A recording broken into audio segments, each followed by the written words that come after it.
Baik, terima kasih. Assalamualaikum warahmatullahi wabarakatuh. Nah, belajar di online dan physical distancing. Nah, ini yang menjadi tantangan tersendiri. Memang ada beberapa kasus yang kita tidak bisa tangani secara online. Misalnya di beberapa kasus ada klien yang minta dia mengalami depresi berat, dia minta online, nggak bisa. Tapi untuk kasus-kasus kecemasan ringan, anxiety ringan, atau fobia-fobia ringan, itu bisa kita bantu via online, Bapak.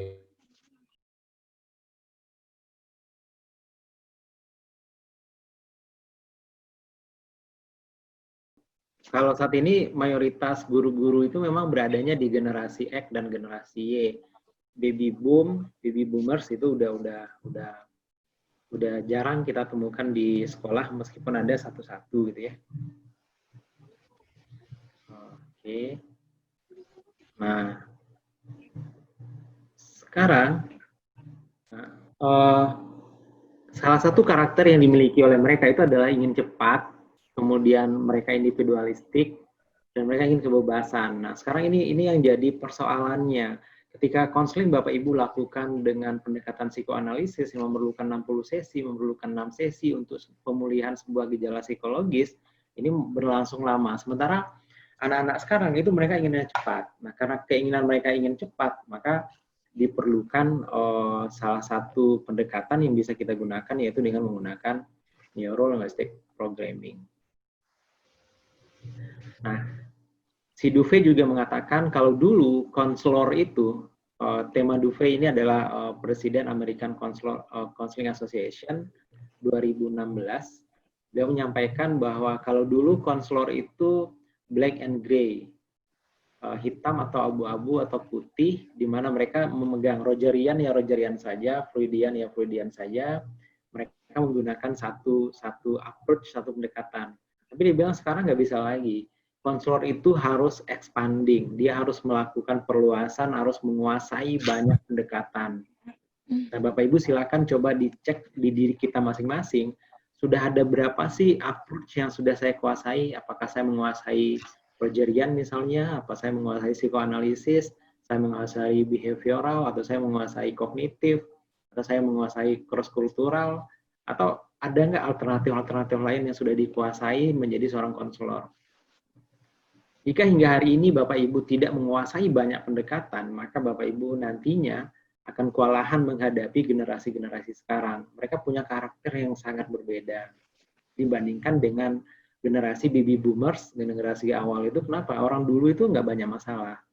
Kalau dulu tidak ada colokan, itu nggak ada masalah. Sekarang nggak ada colokan, nah itu masalah. Kalau dulu nggak ada jalannya, nggak aspal, nggak apa-apa. Sekarang berlobang jalan aspal, itu bermasalah. Masalah pun berevolusi saat ini, seperti itu.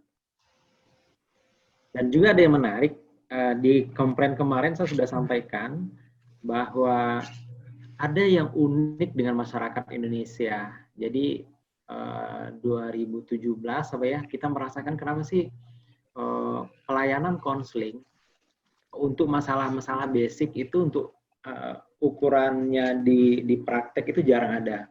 Kalau di sekolah pun sebenarnya ketika anak punya masalah-masalah sedikit, mereka belum datang ke konselor. Yang datang ke konselor itu yang benar-benar sudah bermasalah, dan biasanya selama ini kan ditangani dengan malpraktik, di mana penanganannya itu dengan marah, sehingga orang kalau masih ada yang menyebutnya dengan guru BP itu pemarah gitu kan. Ya syukur ya bukan guru BK kan, seperti itu. Guru BP. Nah, kenapa begitu? Kenapa sih anak-anak itu cenderung datang ke konselor itu setelah mereka berat atau setelah mereka direferral? Nah, sekolah-sekolah yang bagus tentu tidak ya. Mereka dari sudah, kalau mereka sudah sadar dengan kehadiran konselor, ya tentu mereka tidak akan seperti itu. Tapi mayoritas yang datang itu mereka setelah mengalami masalah berat. Nah, kalau kita bicara di barat itu dari 0 masalahnya mulai 1 sampai 10, mereka bisa datang ke profesional. Tapi di kita enggak, Bapak Ibu. Kalau di kita itu dari 0 ke 5, masalahnya belum terlalu berat, itu mereka ada Tuhan, ada orang-orang terdekat, ada kalau dalam masyarakat adat itu ada nenek mama, ada orang-orang yang dituakan dalam sebuah negeri itu. Misalnya kalau di pesantren ada kiai, kalau di gereja itu ada romo, mereka bisa datang untuk menceritakan tentang hal itu. Mereka kalau bermasalah di sekolah, mereka akan mengatakan, ya Tuhan, wahai ya Allah, kenapa guru saya tegas sekali menyakiti saya, dan seterusnya. Sehingga mereka belum memerlukan bantuan profesional dari konselor seperti itu. Setelah masalahnya menjadi berat, dari 5 ke 10, baru nanti mereka akan datang ke profesional. Dan kalau di dunia praktek itu konselor tidak dipilih. Kenapa? Karena orang tidak kenal apa itu konselor. Sedikit sekali. Kenapa? Jumlah populasi kita sedikit. Misalnya jumlah konselor yang terdaftar di Ikatan Konselor Indonesia itu 1.000 lebih. Ya 1.000, tidak lebih banyak dari 1.000. Yang buka praktek pun masih terbatas. Nah, dari 1.000 jumlah konselor di Indonesia yang membuka praktek tidak sampai 100 orang, jumlahnya saja itu setara dengan jumlah dokter yang ada di Kota Padang. Jadi kota kecil di Sumatera Barat, di Padang ini, ibu kota ini, jumlah dokternya udah hampir 1.000 lebih, kurang lebih 1.000 ya, 500 sampai 1.000 intervalnya. Nah, itu baru setara dengan jumlah konselor seluruh Indonesia. Sehingga wajar konselor tidak dikenal. Nah, kenapa ada yang bertanya ya, kenapa sih Pak Ifdil itu buka kliniknya itu hipnoterapi, kenapa nggak langsung bikin praktek konselor seperti itu? Kita berpengalaman dari 2009, itu kita buka praktek konselor. 2009, 1 tahun datang 1 orang. Itu pun adalah klien yang dia, kita bikin training, dari training kita memperkenalkan diri, lalu dia datang. Tapi setelah kita gunakan hipnoterapi, semua klien yang datang ke kita ingin dihipnoterapi, tapi 80% dari yang ingin hipnoterapi itu kita lakukan konseling. Jadi seperti itu Bapak Ibu. Sehingga kita di praktek itu Indonesian Institute for Counseling, Education and Therapy, kita buka praktek klinik konseling dan hipnoterapi. Jadi kita sandingkan kata konseling dan hipnoterapi. Nah, berdasarkan pencarian di website yang dicari itu adalah hipnoterapi. Seperti itu. Nah, ini yang unik. Karena yang akan dihadapi itu masalahnya adalah dari sedang ke berat, maka konselor yang akan membuka praktek atau yang akan menangani klien di sekolah, maka Bapak Ibu mesti menguasai banyak pendekatan. Apalagi misalnya kalau bimbingan, Bapak Ibu kalau bimbingan saja, Bapak Ibu menjadi dalam tanda petik kurang dilirik oleh sekolah. Kenapa? Sekolah itu membutuhkan coaching, di mana zonanya itu adalah bukan anak-anak menjadi bisa, tapi anak-anak menjadi bisa berprestasi. Jadi kalau bisa main gitar itu biasa, sekolah tidak meliriknya, orang tua tidak meliriknya, tapi dia bisa menjuarai olimpiade gitar atau juara bermain gitar, maka itu sekolah akan meliriknya dan orang tua meliriknya. Sementara zona itu adalah zona coach gitu kan. Nah, mestinya konselor sekolah juga harus ngambil itu. Misalnya bisa berpidato itu kan zonanya bimbingan. Mestinya terampil berpidato dan menjadi juara 1 pidato tingkat kabupaten misalnya, atau tingkat kota gitu kan. Sehingga itu menjadi dilirik oleh sekolah. Nah, sayangnya konselor selama ini itu mengotakkan posisinya, mereka hanya menangani zona di area bimbingan, tapi tidak menangani di zona coaching untuk pengembangannya. Kemudian juga sebaliknya di zona belakangnya menangani konseling, tapi psikoterapi tidak ditangani. Padahal tidak ada larangan konselor mulai dari psikoterapi, kemudian melakukan konseling, melakukan bimbingan dan coaching, itu dilakukan oleh konselor, dan itu dilakukan oleh banyak konselor di luar negeri. Nah, di situ salah satu pesan yang disampaikan oleh tema Duve bahwa konselor itu harus expanding atau melakukan perluasan. Nah, kalau tidak, maka Bapak Ibu kalau buka praktek, Bapak Ibu nggak akan ada yang datang. Kenapa? Karena masalah 0 sampai 5 itu zonanya bimbingan dan konseling secara tanda petik, meskipun kalau kita bicara dengan di barat itu sudah diperluas dari mulai dari psikoterapi sampai di uh, coaching. Meskipun sebenarnya di Amerika 80% para psikoterapis itu adalah konselor. Oke. Nah, lalu apa itu NLP? Neural Linguistic Programming. NLP kita akan lihat ada mulai dari pengertiannya apa, sedikit sejarah dan beberapa prosedur dan teknik. Jadi teknik ini memang saya tidak memaparkan keseluruhan teknik. Kalau Bapak Ibu mencari buku-buku NLP, Neural Linguistic Programming, itu rata-rata mereka akan menjelaskan NLP tentang apa, selling, NLP untuk apa, bisnis, marketing itu lebih banyak. Tapi tidak banyak buku yang membahas NLP dengan menggunakan NLP untuk terapeutik. Nah, pada workshop kali ini dengan keterbatasan waktu, saya akan mencoba untuk memberikan beberapa teknik saja. Jadi mungkin satu atau dua teknik yang kalau dua teknik ini saja Bapak Ibu kuasai, itu akan sangat powerful untuk bisa membantu siswa dengan cepat, bisa membantu permasalahan-permasalahan siswa dengan lebih cepat. Nah, nanti kalau untuk certified-nya, Bapak Ibu bisa mengikuti training NLP. Dan artinya bahwa tidak ada jaminan juga setelah sesi ini Bapak Ibu lalu mahir NLP. Tapi bisa, dijamin bisa Bapak Ibu. Nah, apa sebenarnya NLP? NLP itu NL dan P. Neuro, saraf, lalu linguistik, bahasa verbal dan non-verbal, lalu programming. Proses melakukan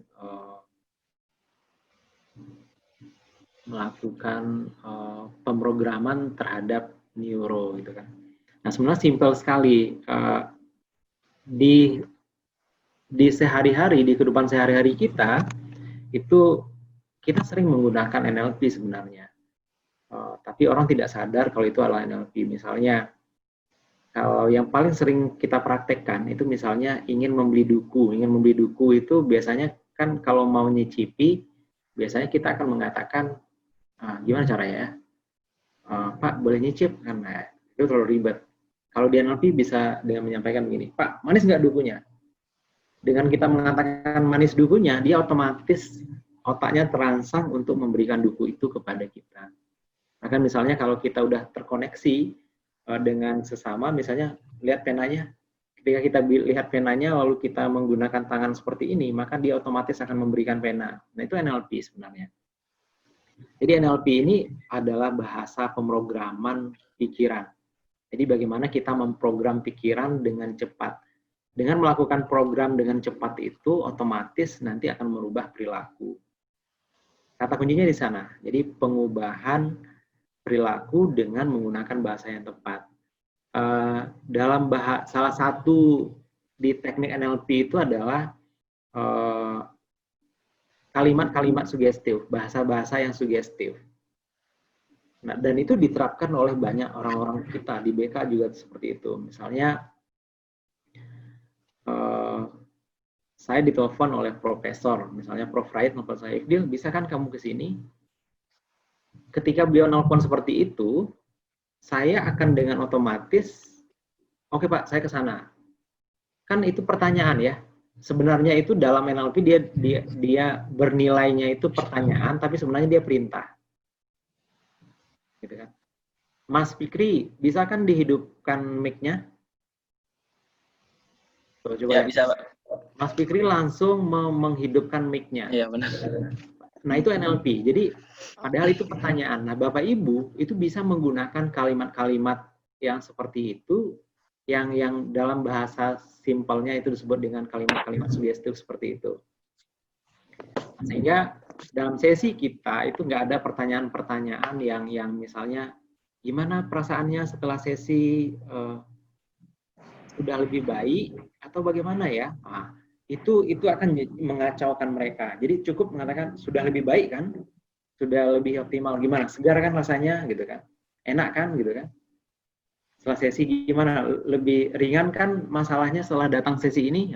Nah itu otomatis walaupun dia tidak tidak terlalu signifikan sesi itu dijalankan misalnya, tapi dengan kata-kata seperti itu, maka dia akan jadi subconsciousnya akan berjuang untuk menjadikannya lebih baik. Seperti itu. Nah, saya sarankan memang kalau Bapak Ibu ingin belajar NLP lebih bagus, maka mesti menguasai psikoanalisis dengan baik. Psikoanalisis dengan baik, otomatis Bapak Ibu harus mempelajari struktur id, ego, dan superego. Kemudian Bapak Ibu mesti menguasai hipnosis, hipnoterapi, hipnosis, struktur hipnosis. Nah, kalau Bapak Ibu bisa menguasai struktur hipnosis, otomatis nanti Bapak Ibu akan mudah menjalankan semua jenis pendekatan. Hampir semua psikoterapis, semua pemilik approach, itu mereka basicnya adalah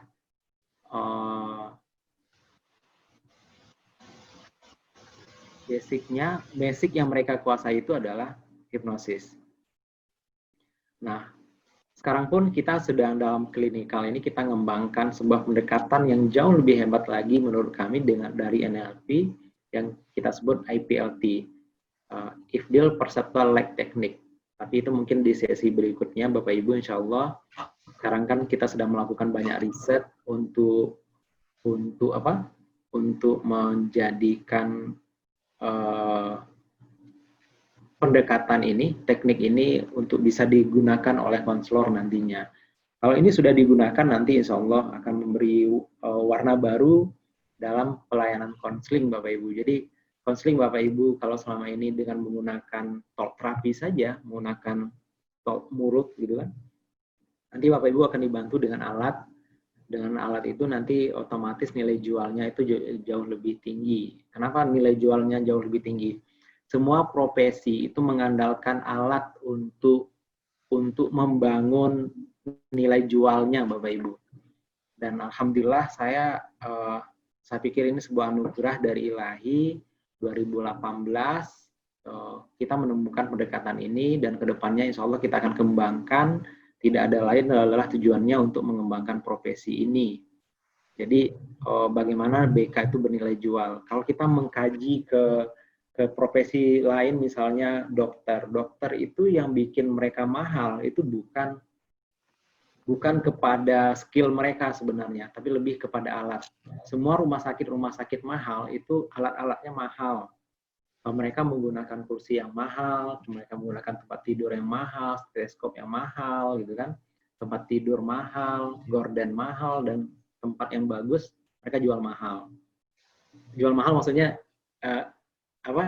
biaya servisnya jadi mahal, gitu kan, biaya pelayanannya jadi mahal. Kenapa sih nggak ada dokter yang memang mengandalkan skill, misalnya dia buka praktek, tempat tidurnya dari bambu, buka pondok gitu ya, buka pondok dari bambu, atapnya misalnya atap daun gitu, terus dia buka praktek di situ. Kira-kira orang lebih minat yang mana ya? Yang buka praktek dengan daun seperti itu, dengan rumah daun, rumah daun, bahasanya kan rumah daun, atau dengan dokter yang menampilkan kemapanan gitu kan ya. Artinya tempatnya bagus, indah, cantik gitu kan. Nah, orang cenderung berinvestasi untuk keperluan itu. Dan lalu itu yang dari mulai 2009 kita buka praktek, bagaimana bisa menjual profesi ini. Sampai kalau di kita itu ada klien yang bilang, kok mahal ya, saya ingin lihat tempatnya. Lalu dia buka ruangan kita, terus dia bilang, wajar mahal. Padahal yang dia lihat itu bukan skill kita ya, bukan skill, tapi yang dia lihat adalah tempat. Wajar mahal. Dia cuma bilang begitu. Lalu dia deal untuk melakukan sesi. Nah, persoalannya misalnya di sekolah, apa yang mau kita jual? Misalnya ada dokter yang berpraktek di sekolah, katakanlah unit kesehatan lah di sekolah, tapi dengan tool yang sederhana, tapi skillnya tinggi. Misalnya stetoskopnya yang 15.000 misalnya kan, terus tensimeternya yang harga murah. Kira-kira mendukung nggak? Nah, ini yang menjadi alasan kenapa sih kita ingin sekali NLP salah satunya itu dikuasai oleh guru BK.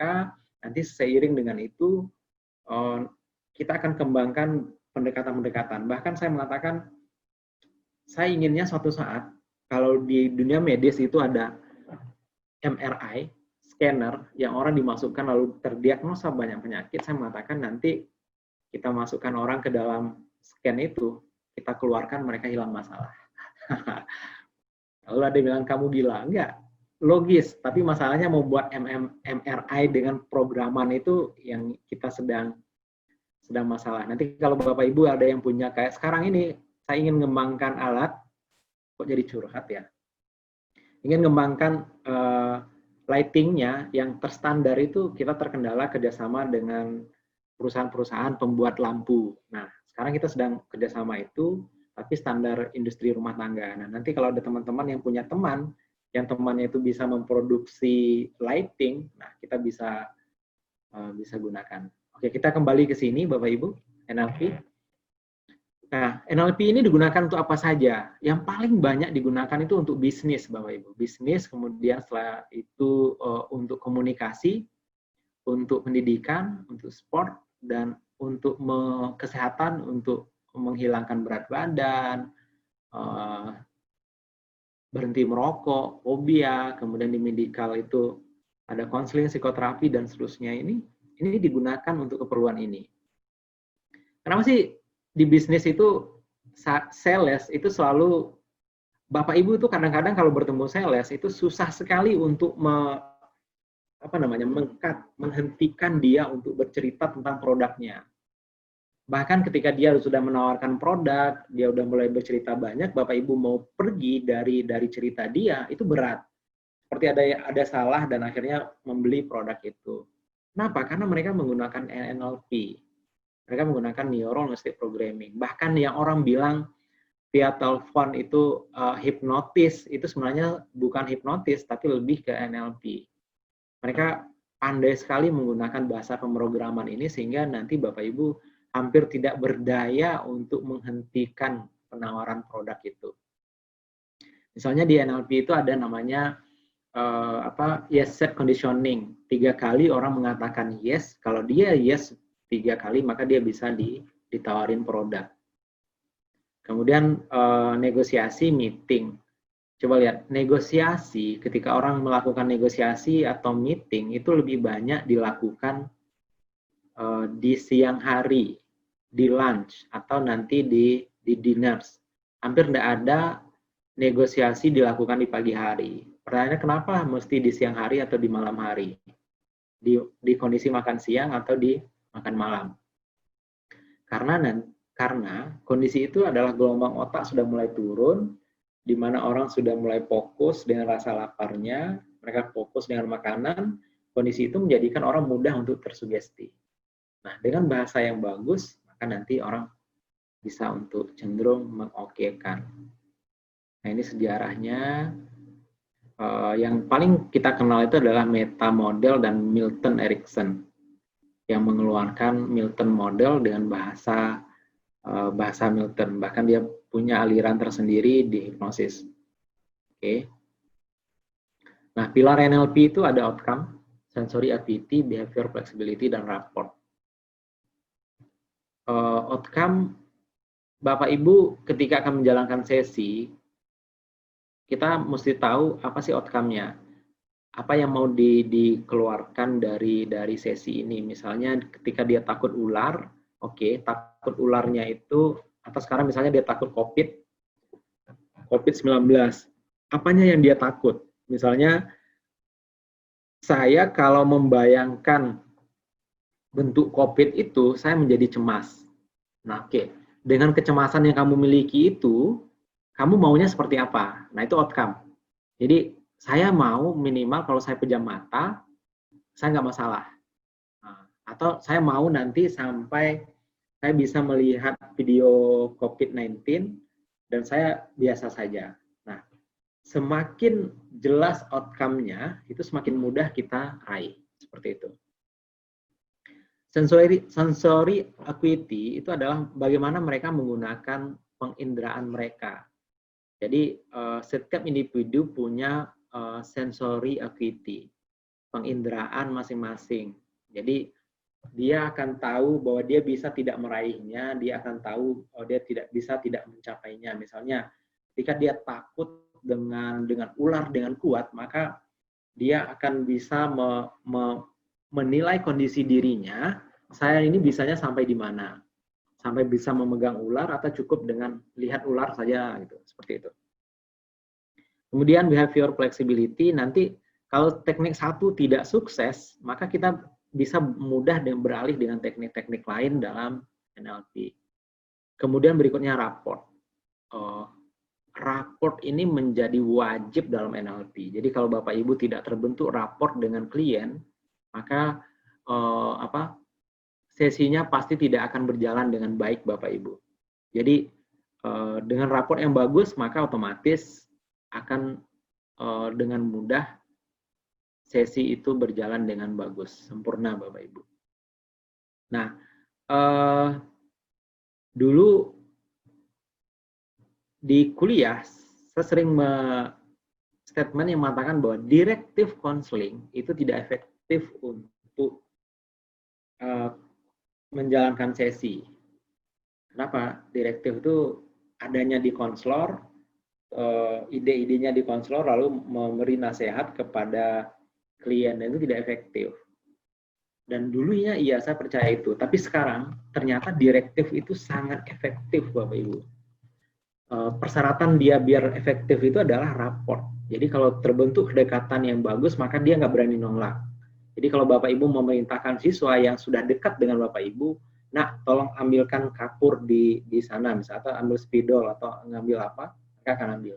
Tolong Ibu dibelikan makan siang, maka mereka akan pergi makan siang. Tapi kalau Bapak Ibu tidak kenal dengan mereka, lalu Bapak Ibu memerintahnya, maka mereka tidak akan melakukannya. Ketemu orang di pasar, lalu Bapak Ibu tolong ambilkan kunci mobil saya, mereka tidak akan melakukan. Bapak Ibu siapa? Tapi kalau sudah kenal, mereka akan berat untuk menolak itu. Nah, seperti itu. Kemudian berikutnya ekologis. Ekologis itu artinya bahwa suatu teknik yang tidak mengganggu keseimbangan atau menimbulkan dampak buruk ketika itu dilakukan. Misalnya Bapak Ibu akan mengakses fobianya, maka pastikan Bapak Ibu menguasai tekniknya dulu, kalau enggak nanti malah Bapak Ibu yang seperti yang disampaikan Pak Ali kemarin, bukannya mengentaskan masalah dari klien, tapi malah justru menjadi masalah. Jadi sesinya harus dijalankan dengan ekologis juga. Nah, ini saya sedikit memasukkan tentang conscious mind dan subconscious mind. Kenapa conscious dan subconscious mind ini dimasukkan? Karena di semua jenis terapeutik, termasuk konseling, kita akan melakukan proses pengubahan perilaku itu ada di subconscious mind. Sigmund Freud mengatakan bahwa segala sesuatu yang sudah terkena di subconscious mind itu hanya bisa diintervensi di subconscious mind. Lalu bagaimana sih conscious mind? Conscious mind yang 12% itu adanya logika di sana, rasional di sana, pikiran kritis di sana. Selagi ada pikiran yang mengkritisi kondisi, misalnya ruang konseling mereka kritisi, atau skill Bapak Ibu dikritisi oleh siswa, maka sesi itu nggak akan berjalan dengan bagus. Maka di dalam konseling itu kita mesti membentuk yang disebut dengan psychological contact, gitu kan? Kontak psikologis. Kontak psikologis itu adalah membypass critical area dari klien itu, sehingga dia masuk ke alam bawah sadar. Nah, banyak kesalahan pemahaman tentang subconscious mind yang diterima oleh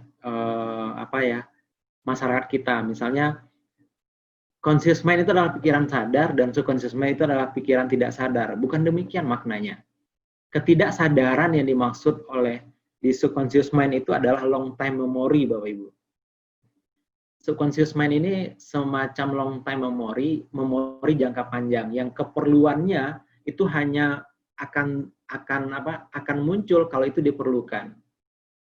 Misalnya Pak Fikri, boleh silakan Pak Fikri. Nah, Pak Fikri, namanya siapa? Fikri Fatur Rahman. Oke, Fikri Fatur Rahman. Pertama kali Pak Fikri tahu kalau Pak Fikri itu adalah laki-laki kapan? Umur berapa tahu, saya laki-laki gitu? Tidak tahu ya, tidak tahu. Umur 5 tahun lah. Oh, kok bisa tahu? Kaget gitu ya, pas 5 tahun kaget gitu. Nggak tahu. Tapi nggak sadar, nggak tahu kalau yakin. Tidak tahu ya. Pertama kali tahu namanya Fikri juga tidak tahu.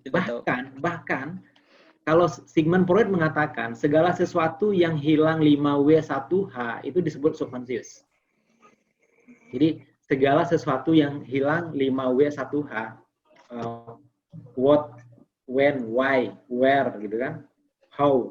Kalau hilang salah satu, beberapa diantaranya itu disebut alam bawah sadar. Jadi misalnya,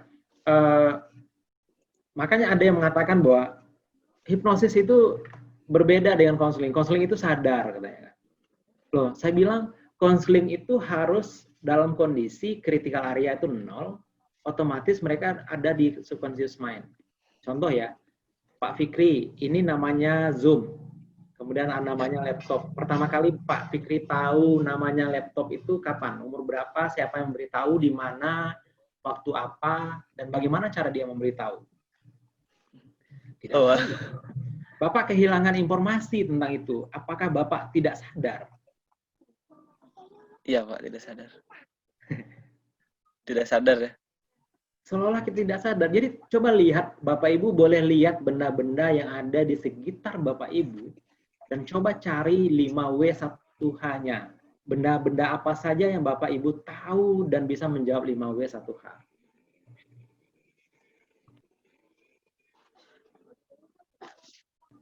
Silakan ya.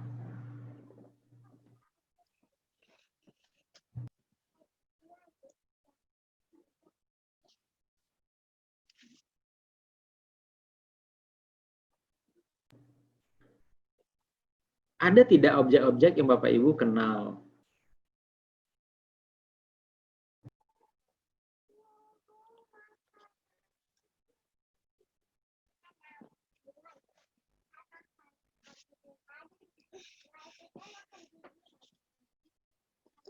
Tidak banyak, Pak, katanya, kata Pak Ilham. Muhammad Ilham Syarif.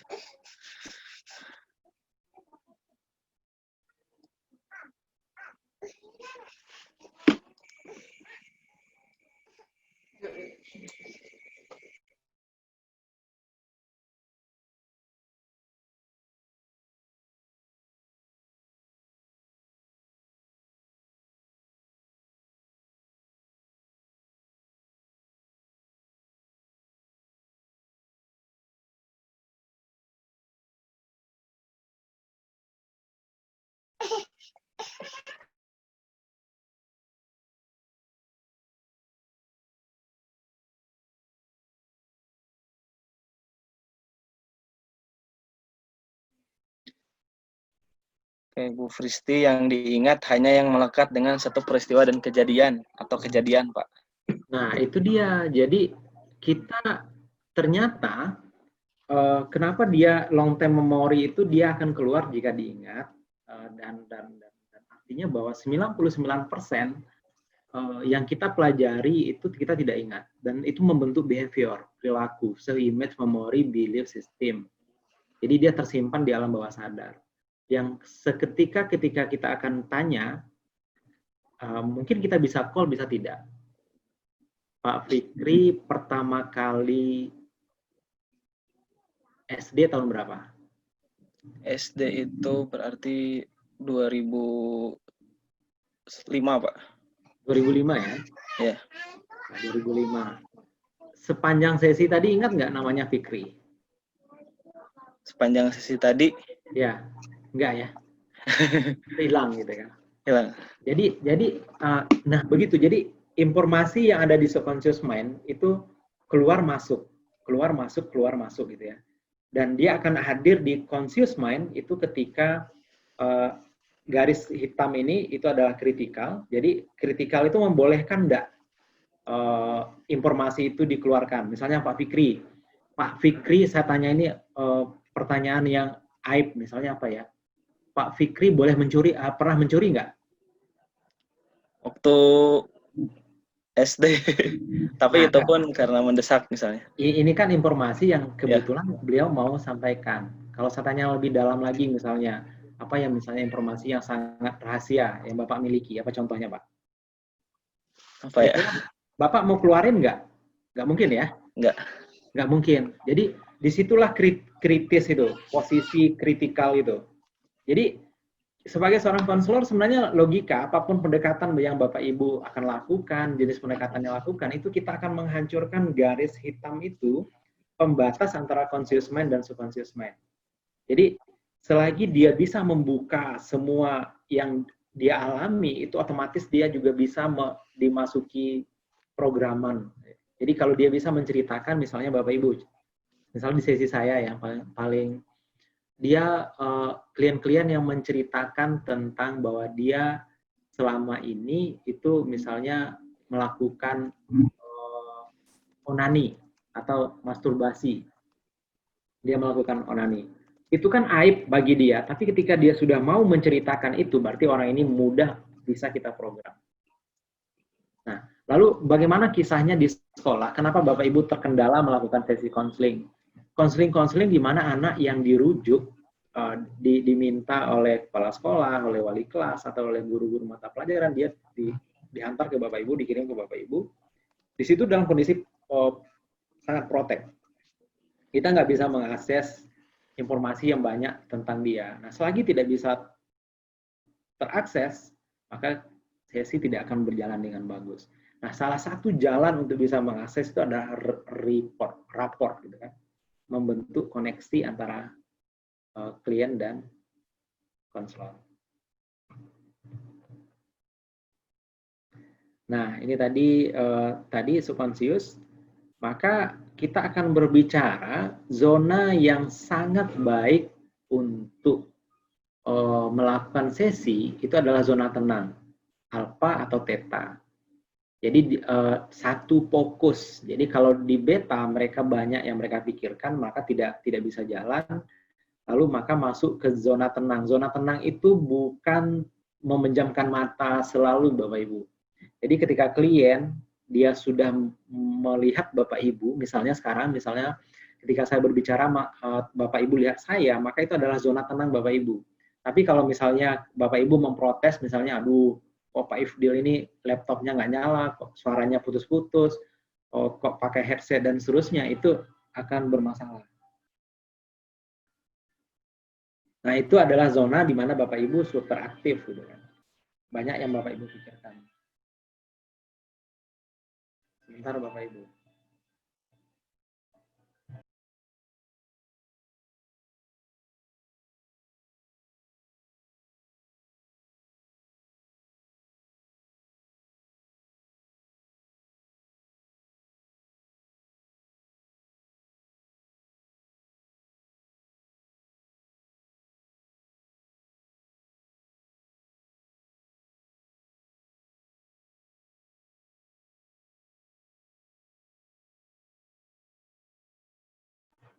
Oke, maaf Bapak Ibu ada telepon.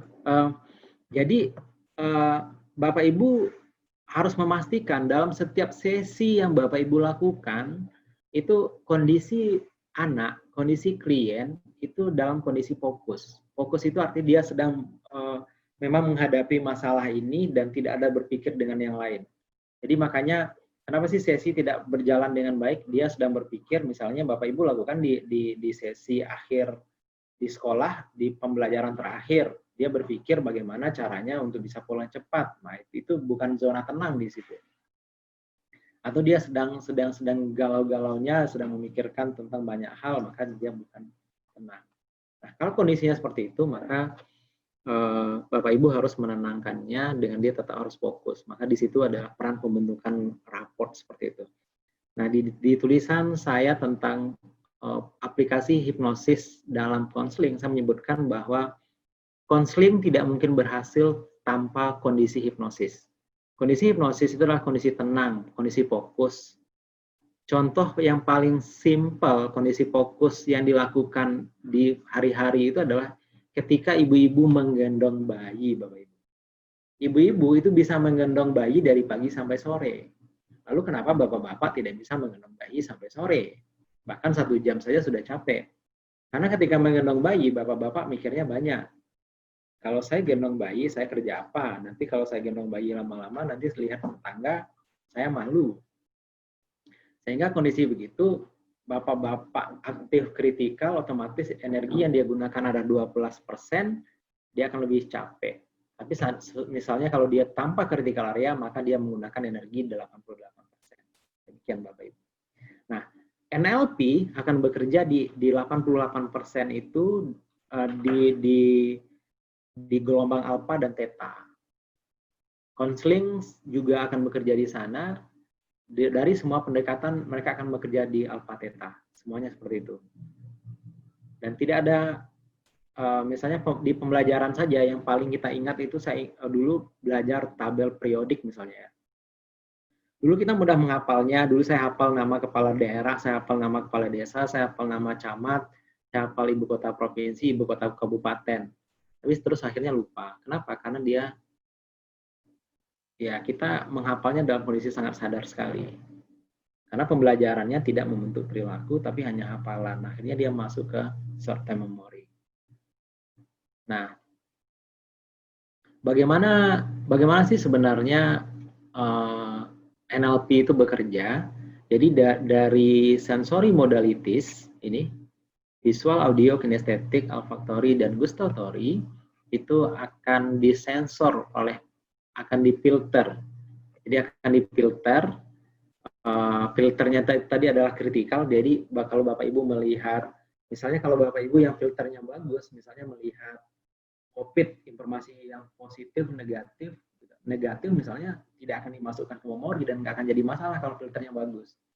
Tapi kalau filternya tidak bekerja, COVID itu bisa membunuh, COVID itu bisa dan itu masuk betul ke internal processing dan tersimpan, maka dia jadi perilaku, dia takut dengan COVID-19.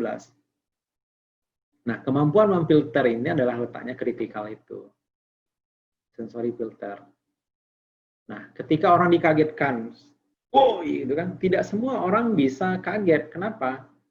Karena ada beberapa yang aktif sensori itu, sensori filternya aktif, sehingga dia tidak membentuk perilaku. Dikasih ular, ada yang, nggak apa-apa, itu kan cuma ular saja. Nah, kenapa sih terjadi fobia, trauma, dan seterusnya? Karena kondisi sensori ketika itu belum siap. Ya, oke. Misalnya, dia sedang tidur, tiba-tiba kecoa, atau dia sedang mandi mau buka baju, tiba-tiba kecoa masuk ke sini, lalu dalam kondisi dia tidak siap, dia kaget, gitu, maka endingnya sensorinya tidak siap, dia tersimpan di memori, terjadi proses, lalu akan membentuk sebuah perilaku, takut dengan kecoa. Tapi kalau dari kecoa datang dengan sangat ramah, gitu, datang ke dia, permisi, kamu namanya Fikri ya, aku mau bermain-main, gitu. Saya mau masuk ke bajumu, boleh tidak, gitu kan? Otomatis itu kan langsung berfungsi filternya, maka dia tidak akan takut dengan kecoa. Gitu. Anak-anak kenapa fobia dengan kecoa? Misalnya dia ingin memegang kecoa ketika kecil, tiba-tiba kecoanya itu bukan dapat, tapi dia malah jalan ke tangannya, lalu mengenai banyak aspek di tubuhnya, akhirnya dia takut. Seperti itu.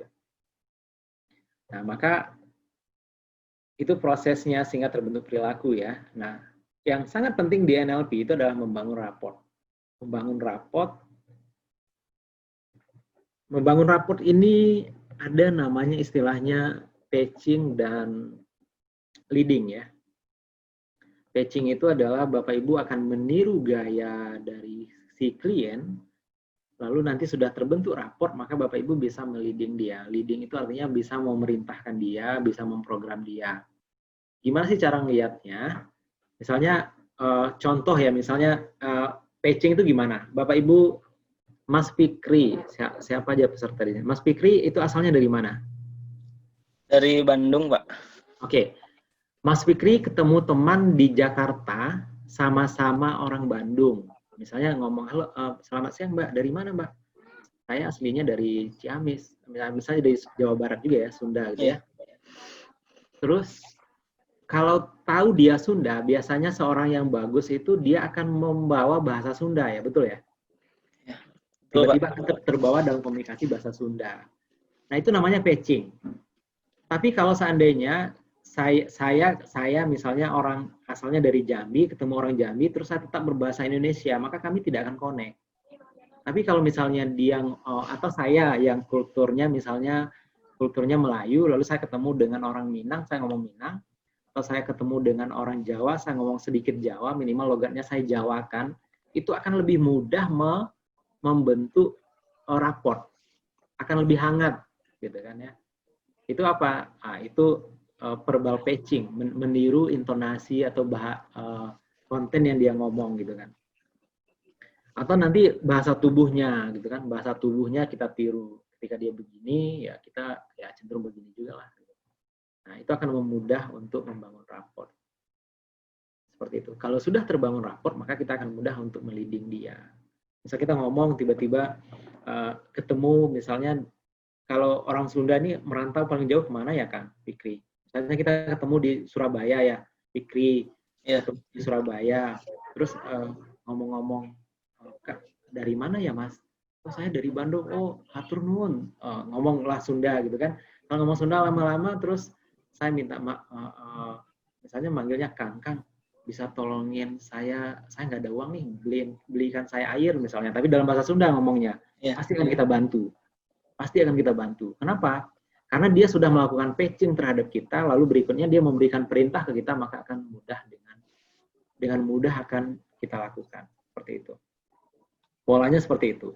Nah, sebagai seorang konselor, kenapa sih konselor itu menjadi susah dekat dengan siswa atau tidak bisa melakukan proses pemrograman dan seterusnya itu karena tidak pernah melakukan patching. Misalnya bahasa anak muda. Bahasa anak muda itu kan kacau-kacau ya. Orang-orang senior itu malah nggak ngerti. Kalau anak muda sedang ngomong, kalian ini ngomong bahasanya apa gitu kan. Nah, kalau kita ngomong dengan bahasa mereka akan mengatakan, wow, Bapak keren gitu kan. Ketika Bapak keren, maka ketika sebuah perintah diberikan ke mereka, maka mereka cenderung akan melaksanakannya. Seperti itu.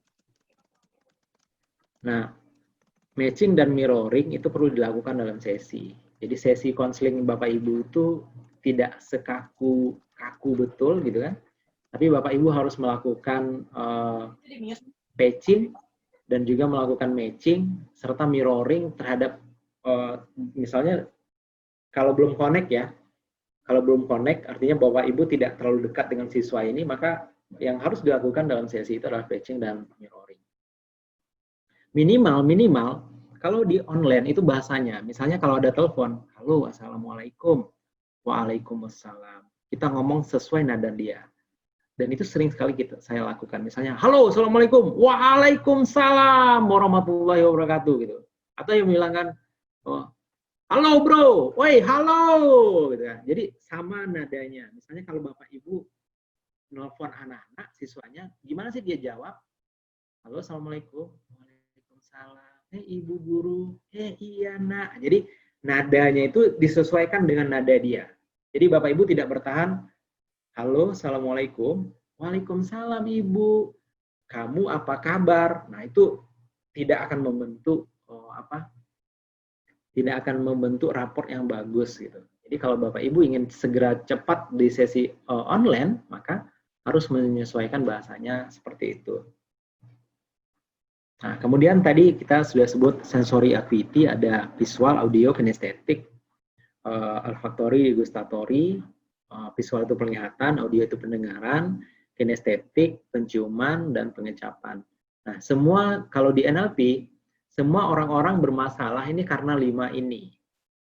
Jadi, kalau dia takut dengan COVID, itu karena apa? Lihat gambarnya. Atau kalau dengar suara orang mengatakan COVID, atau bahkan mungkin dia melihat video-video di mana virus-virus COVID itu bergerak misalkan, atau bahkan mungkin COVID penciuman tentu tidak ada, atau gustatory pengecapan juga tidak ada di COVID kan. Tapi kalau COVID di Misalnya kalau makanan itu orang tidak suka makanan karena baunya, orang tidak suka makanan karena rasanya, orang tidak suka makanan karena penglihatannya, atau bahkan karena mendengarkan cerita dari orang, atau bahkan dulu dia pernah makan, tapi ketika makan, rasanya itu tidak enak, seperti itu. Jadi, semua masalah menurut NLP itu karena ini.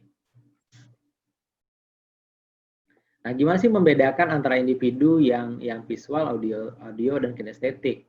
Nah, ini bisa melihat kecenderungan individu ya. Jadi kalau individu itu akan berbeda, setiap individu itu berbeda. Nah, kalau Bapak Ibu memanfaatkan tool ini saja untuk keperluan terapeutik, untuk keperluan negosiasi, untuk keperluan presentasi atau menyampaikan sesuatu, kalau mahasiswa itu untuk menemui dosen gitu ya. Nah, kapan sih nelpon dosen? Kita akan WA dosen, nelpon dosen, atau nelpon dan WA. Itu gimana sih caranya? Maka kita akan lihat karakternya. Misalnya, kalau petunjuk arah ya, travel direction. Kalau orang-orang visual, dia akan lihat map. Tapi kalau orang auditory, dia nggak yakin dengan map. Dia akan berhenti dan bertanya, Bapak jalan ke Cibaduyut di mana ya? Nah, kalau orang kinestetik itu ikut perasaan aja, kemana aja lah gitu kan. Kita coba-coba aja lah. Nah, kalau orang-orang kinestetik itu coba-coba aja.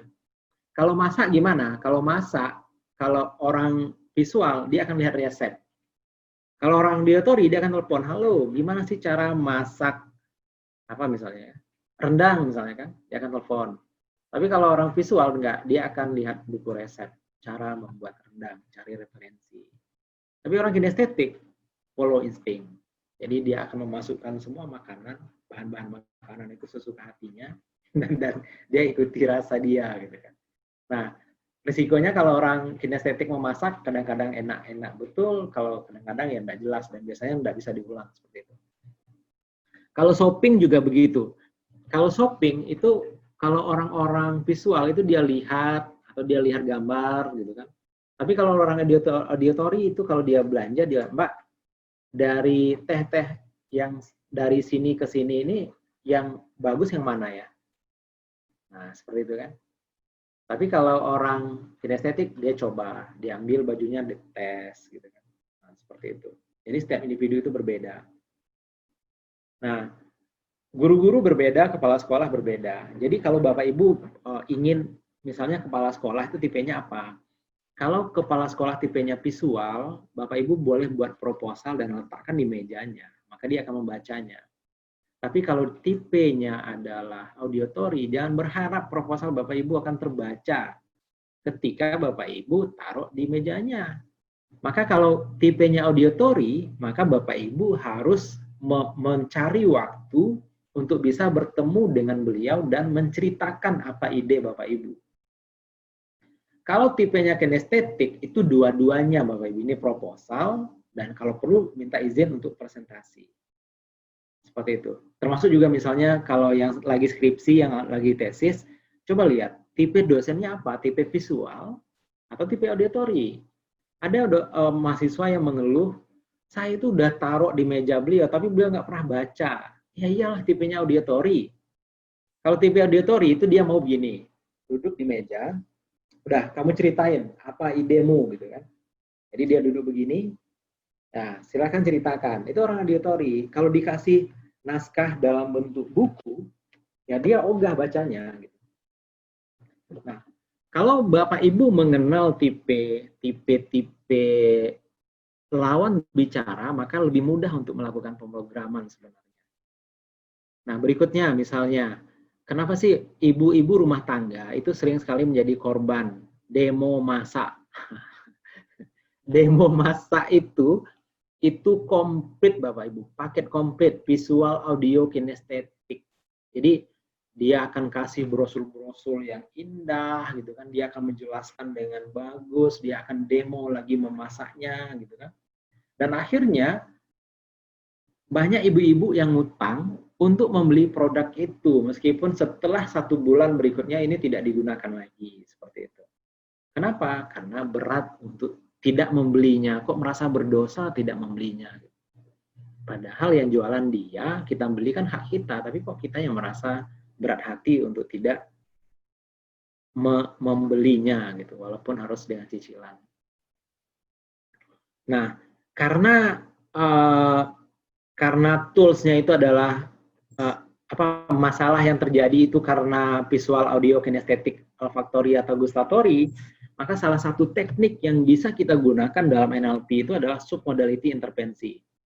Modality itu ada, ini dia kan, visual, audio, kinestetik, olfaktori, gustatory.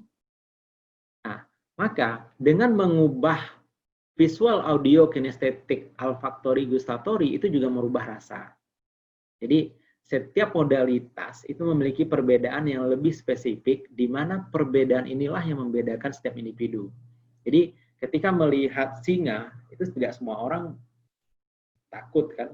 Jadi berbeda visual yang diterima, ya berbedalah dia masuk. Misalnya, orang-orang dengan tunanetra itu nggak mungkin bisa membayangkan bentuk singa. Bagaimana dia takut dengan singa? Nggak mungkin. Mungkin dia akan takut dengan suara singa. Kalaupun dia takut hantu, bukan kepada bentuk hantu, tapi dengan cerita tentang hantu, audio, sehingga mereka terbentuk dalam imajinasinya. Hantu itu seperti apa? Awalnya masuk dalam audionya. Mungkin suara hantu, gitu. Suara hantu. Orang tahu suara hantu seperti itu. Padahal hantu tidak pernah bersuara. Nah, perbedaan setiap modalitas ini itu akan menentukan kualitas suatu modalitas. Berubahnya modalitas itu juga merubah rasa. Maka coba kita lihat, ketika ada orang marah di bank, misalnya dia berdiri gitu, dia marah gitu.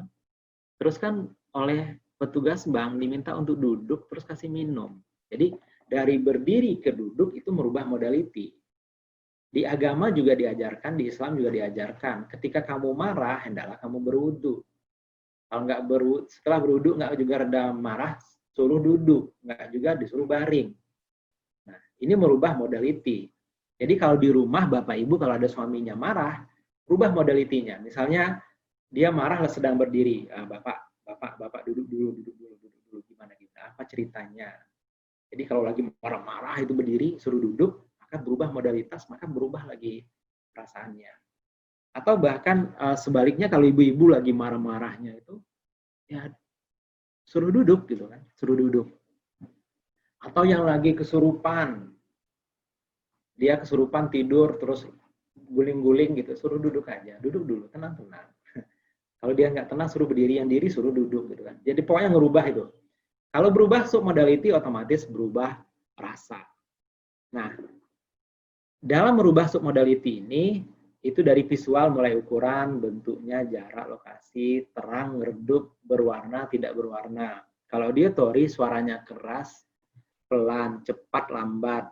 Kemudian kalau kinestetik, berat atau ringan napasnya atau arahnya, seperti itu. Nah, keterampilan memodifikasi ini maka akan menjadikan dia berubah seperti itu. Nah, apa yang bisa dilakukan misalnya? Besar diubah menjadi kecil atau sebaliknya dari kecil dijadikan besar, bergerak dijadikan diam, asosiasi diubah menjadi disasosiasi atau sebaliknya, lokasi diubah letaknya. Jadi itu akan merubah modality. Misalnya contoh lain, di asosiasi itu apa? Asosiasi itu seperti Bapak Ibu di dalam mobil, itu asosiasi namanya. Kalau disasosiasi, Bapak Ibu sedang melihat ini kendaraan, Bapak Ibu sedang melihat kendaraan ini melaju, itu disasosiasi. Nah, kadang-kadang begini, kenapa sih orang takut dengan ular? Dia merasa ular itu ada di depannya. Tapi kalau dia menjadi misalnya di memori dia, di otaknya, di pemrograman dia melihat ular seperti ada orang yang ketakutan ular, maka itu akan mengurangi rasa ketakutan itu. Maka submodality adalah salah satu teknik yang bisa kita gunakan dalam NLP. Dan ini bisa digunakan kalau marah, tidur. Nah, itu bisa mereduksi. Seperti itu Bapak Ibu. siapa, mungkin kita bisa praktek langsung, Kang Fikri, sebelum kita lanjutkan ke yang lain. Mungkin ada yang Iya, misalnya Pak. takut membayangkan apa gitu. Ada di antara peserta atau mungkin Pak Fikri takut apa membayangkan siapa misalnya mantannya. Boleh dari peserta dulu mungkin, Pak. Monggo, monggo silakan raise hand. Boleh kalau yang mau jadi volunteer ya. Gimana sesi bisa kita jalankan seperti ini? Ada yang Ya. mau menjadi apa? Mungkin ada chat yang masuk mungkin? Ada nggak? Kalau chat pertanyaan sih, Pak. Oh, Kalau pertanyaan. yang Atau kita, ya, oke, saya lanjutkan lagi nanti kita praktek ya. Mapping ya. across mungkin ini agak susah dilakukan untuk online. Nah, mungkin itu yang satu lagi, yang mungkin bisa dilakukan satu lagi itu adalah objek imaginary, merubah objek, posisi objek, bentuk objek, itu bisa merubah rasa. Inti dari NLP sebenarnya itu lebih banyaknya lagi itu ada bahasa metamodel, Bapak Ibu, ada report, ada stir, ada anchor, ada metamodel, framing, reframing ya. Framing dan reframing ini juga bagus. Misalnya saya sering melakukan dengan misalnya ibu-ibu itu sering marah, istri saya marah. Jadi anak-anak ini kan biasa berantakan, anak-anak itu main memberantakin rumah dan seterusnya. Terus saya melakukan reframing misalnya, bagus mana rumah ini bersih, tapi anak-anak nggak ada, mereka sudah tidak ada lagi di rumah ini, atau berantakan tapi ada mereka. Kira-kira bagus mana? Oh, baru dia sadar kan, oh itu reframing. Jadi sebenarnya banyak sekali di meta model, NLP model dan bahasa model yang bisa didalami.